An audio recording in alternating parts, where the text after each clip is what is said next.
Hello friends, मेरा नाम शिप्रा भटनागर चंद्र है और आप सबका मेरे चैनल शिप्रा मोटिवेशन पे बहुत बहुत स्वागत है।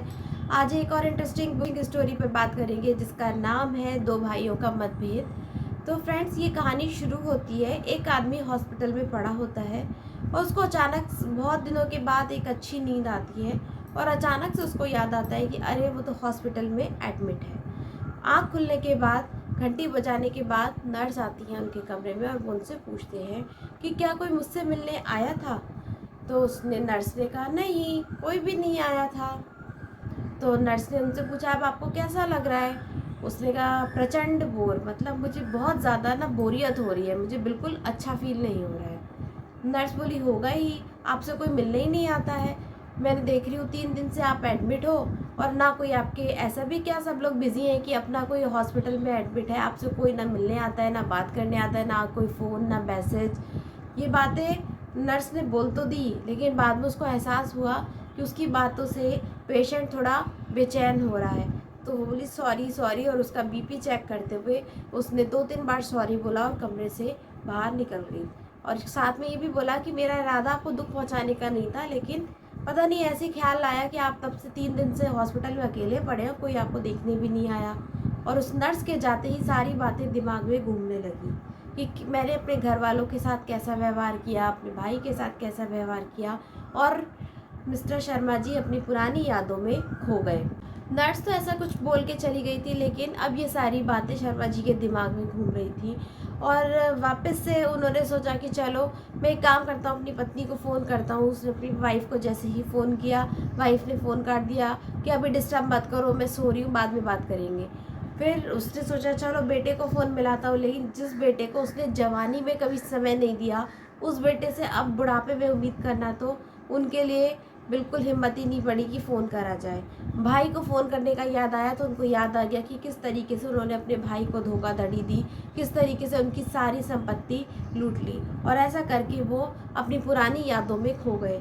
उनको लगा कि समय रहते उन्होंने अपने भाई से झगड़ा किया, झूठ खसोट और वो सब करके उनकी सारी संपत्ति हड़प ली, उनको बहुत परेशान किया।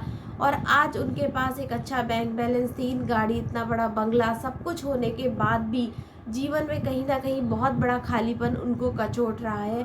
और पता नहीं ऐसी कौन सी चीज़ है जो उनको अंदर ही अंदर खाए जा रही है। पत्नी को कभी उन्होंने बराबरी का दर्जा नहीं दिया, इसलिए पत्नी से कभी उनकी ट्यूनिंग बनी नहीं।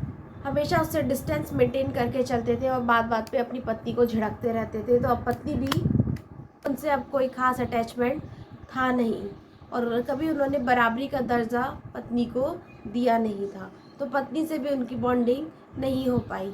बेटे को कभी टाइम नहीं दिया, समय रहते वो पैसा कमाने और इसी के चक्कर में लगे रहे। तो बेटे को भी बार बार अपनी माँ का अपमान होता देखते हुए बेटा भी अब उनसे काफ़ी दूर हो गया था। बेटे को भी अपने फादर से कोई अटैचमेंट था नहीं। भाई के साथ उन्होंने धोखाधड़ी करी थी, तो अब उनके पास अपना कहने के लिए कोई भी नहीं था। इतने बड़े हॉस्पिटल में वो अकेले पड़े थे और सब कुछ समृद्धशाली और सब कुछ होने के बाद भी उनके मन में कहीं भी शांति नहीं थी।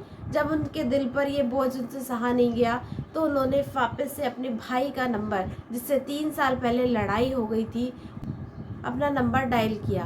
पहली बार नंबर मिला नहीं, तो वो वापस से अपने ख्यालों में खो गए कि 3 साल पहले मेरे भाई ने सारी अपना दिल बड़ा करके सारी चीज़ों को भुला के वापस से मेरे साथ बात करने की कोशिश करी, लेकिन उस समय मेरा ईगो सामने आ गया और मैंने अपने भाई की एक बात भी ना सुनी। फिर भी उनका दिल नहीं मान रहा था। उन्होंने कहा नहीं, आज मैं अपने मन की सारी बात अपने भाई से करके रहूँगा। और शर्मा जी वापस वर्तमान में आ गए और उन्होंने दोबारा से अपने भाई का नंबर डायल किया और इस बार भाई ने फ़ोन उठा लिया। तो भाई बोले कौन है।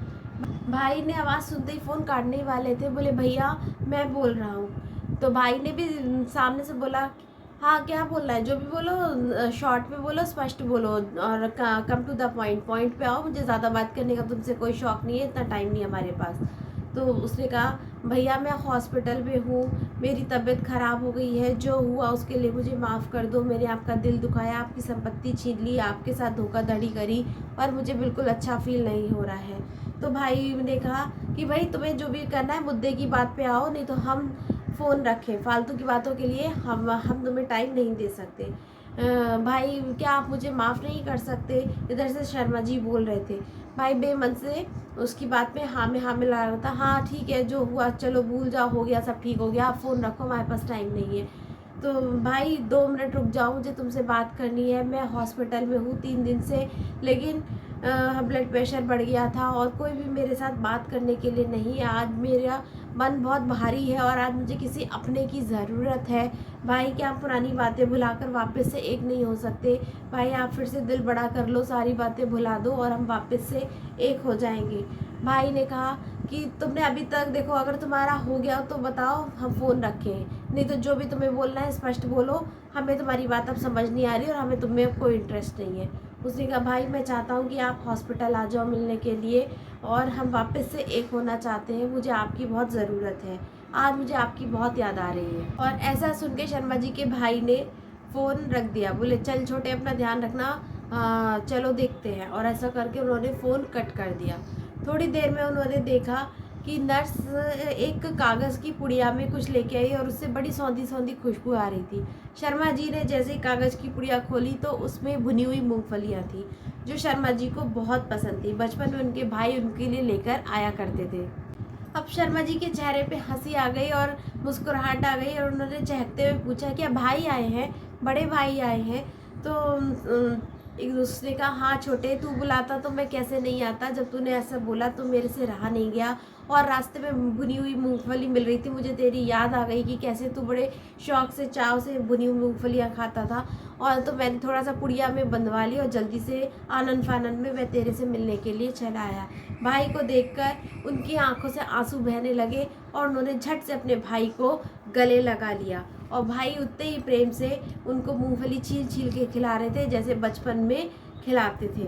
और अब ये भाइयों का प्रेम उसको आज डस्टबिन में वो कागज़ का पुड़िया नहीं दिख रही थी, आज उसको अपना ईगो दिख रहा था जो उसने डस्टबिन में डाल दिया था।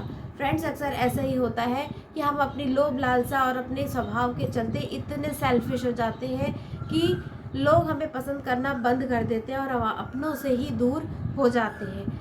हमारे पास चाहे कितना ही पैसा हो, बैंक बैलेंस हो, गाड़ी हो, समृद्धि हो, सब कुछ हो, लेकिन हमारे अपनों का साथ भी उतना ही ज़्यादा इम्पॉर्टेंट होता है।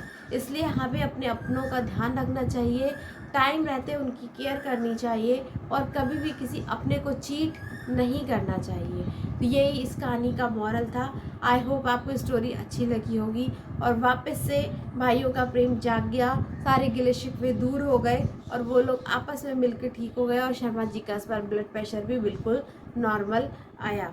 तो फ्रेंड्स, अब उनको रिश्तों की कद्र समझ में आ गई। घर जाके उन्होंने डिसाइड किया कि भाई के साथ तो संबंध अच्छे करेंगे ही, जो भी उन्होंने उनकी धोखाधड़ी से संपत्ति ली है वो सब उनको रिटर्न कर देंगे। इसी के साथ अपनी वाइफ और बेटे के साथ भी संबंध को सुधारने की पूरी कोशिश करेंगे और उनके साथ भी वक्त बिताएंगे। फ्रेंड्स, आई होप आपको स्टोरी पसंद आई होगी और इस कहानी से आपको बहुत अच्छा मॉरल मिला होगा कि हमें टाइम रहते ही अपनों की इम्पोर्टेंस देनी चाहिए और उनके साथ कभी गलत व्यवहार नहीं करना चाहिए।